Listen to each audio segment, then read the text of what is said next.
Okay, let's continue on in section 1.6. We're ready to try an equation with a fractional exponent. That's example 3 here. We have x to the 3 halves equals 64. The main purpose of this problem is to review some properties of exponents. If we know the properties of exponents, this problem shouldn't be too difficult. So the first thing we should try to think about is how can we undo the 3 halves power. And the way we do that, if we remember properties of exponents, then we say we can just raise that to the 2/3 power,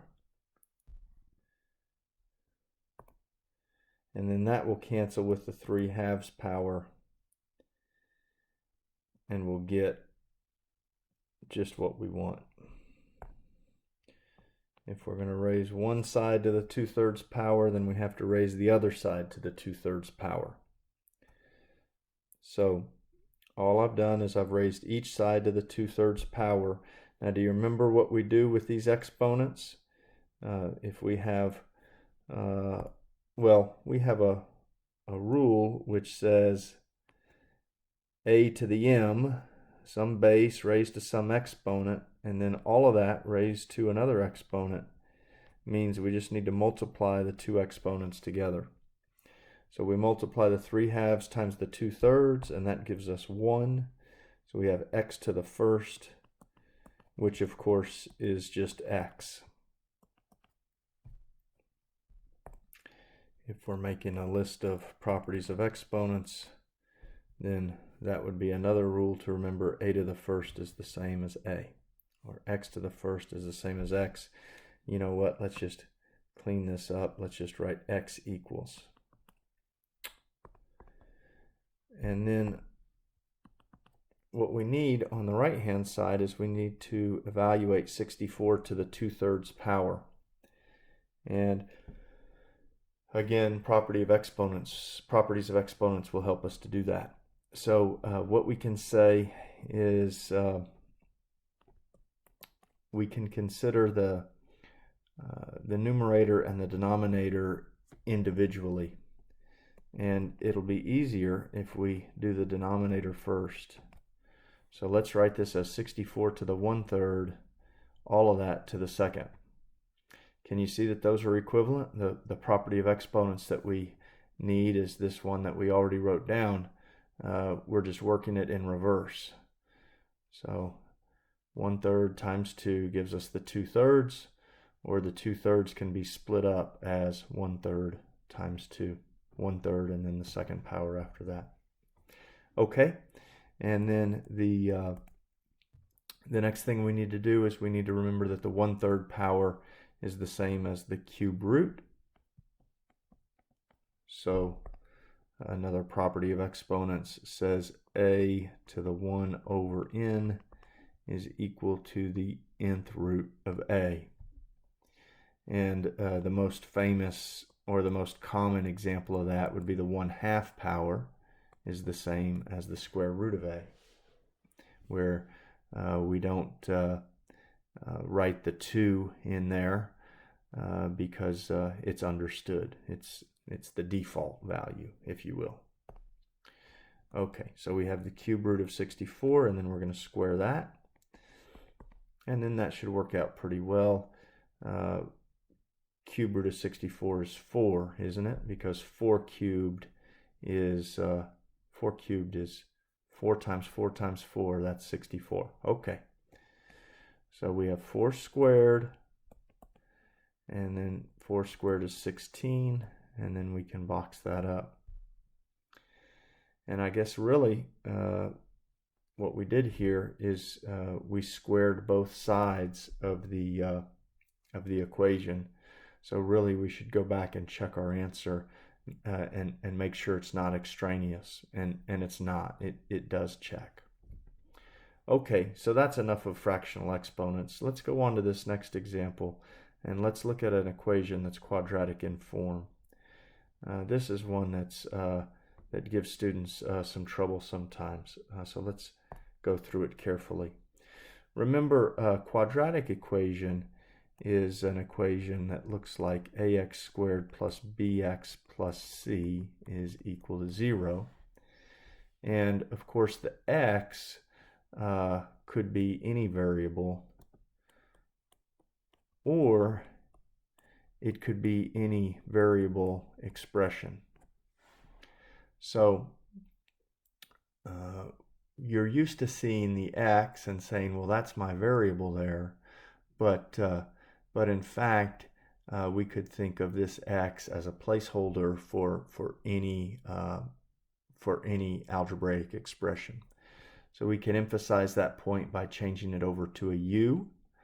And then the interesting thing here, that the important part of the quadratic, is that here we have the variable expression x, and over here we have that same expression squared. Well, that's what we've got over here. If we can generalize a little bit, we can treat the x squared the same way we treated x, and then this x to the fourth is the square of this. So let's go ahead and get started, and let me show you what I mean. If we let u equal to x squared, right, so this x squared is going to get replaced by u. Well, then what is u squared? Then u squared is x squared squared, which is x to the fourth. And so we can make both of those substitutions into our equation.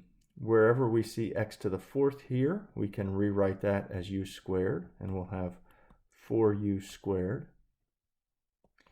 minus 8 times x squared. Remember, x squared is just going to be called u, plus 3. So this is really a clever thing we've done. We didn't start with a quadratic equation, but there's a piece of it that's quadratic, and it's that relationship between the variable expression x squared and x to the fourth that acts like a quadratic. And so we can bring out the quadratic when we make this special substitution. And we get this quadratic equation in u, and we can go on and solve for u. And then after that, remember, we still need to solve for x. So we'll have another step to go to do that. So let's go ahead and solve for u. And so we have a quadratic that needs to be factored, and best way would probably be factor by grouping. That's what we've been emphasizing for a problem where the leading coefficient is not 1. So we take the 4 and the 3 and multiply them together to get 12. We want two numbers that multiply to 12 and add up to -8. I bet you see that's going to be -6 and -2. And so we're going to rewrite the middle term as -6u minus 2u plus 3. And then we can factor out of the first two terms and the next two terms. Out of the first two terms, we'll take 2u, and then 2u minus 3 is left over. And then we need to be careful here. We need to factor out of the next two terms so that there's a 2u minus 3 left over again. And so really we just need to factor out the -1. And then that'll get us what we want.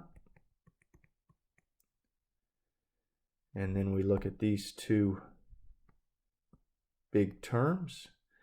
They both have a 2u minus 3 in them. And there's 2u minus 1 left over. And so here we go. So we have 2u minus 3 equals 0, or 2u minus 1 equals 0. In the first equation, when we add 3 and divide by 2, we get u equals 3/2. And in the second equation, we add 1 and divide by 2, and we get 1/2. Now remember, we haven't actually solved for x, right? The equation we were given was in terms of x, so ultimately we want to solve for x. In order to do that, we need to get back to the variable x now. So where we have u equals 3/2, remember u is the same as x squared. So we're going to substitute back to x by writing x squared equals 3/2. And then that's just a little quadratic equation. We can solve that by the square root property. We can drop the square on the left side. Do you remember how we do that? We put a square root and we put a plus or minus in front of that. So x is going to be plus or minus the square root of 3/2. And then what we'd like to do is we'd like to go ahead and rationalize the denominator.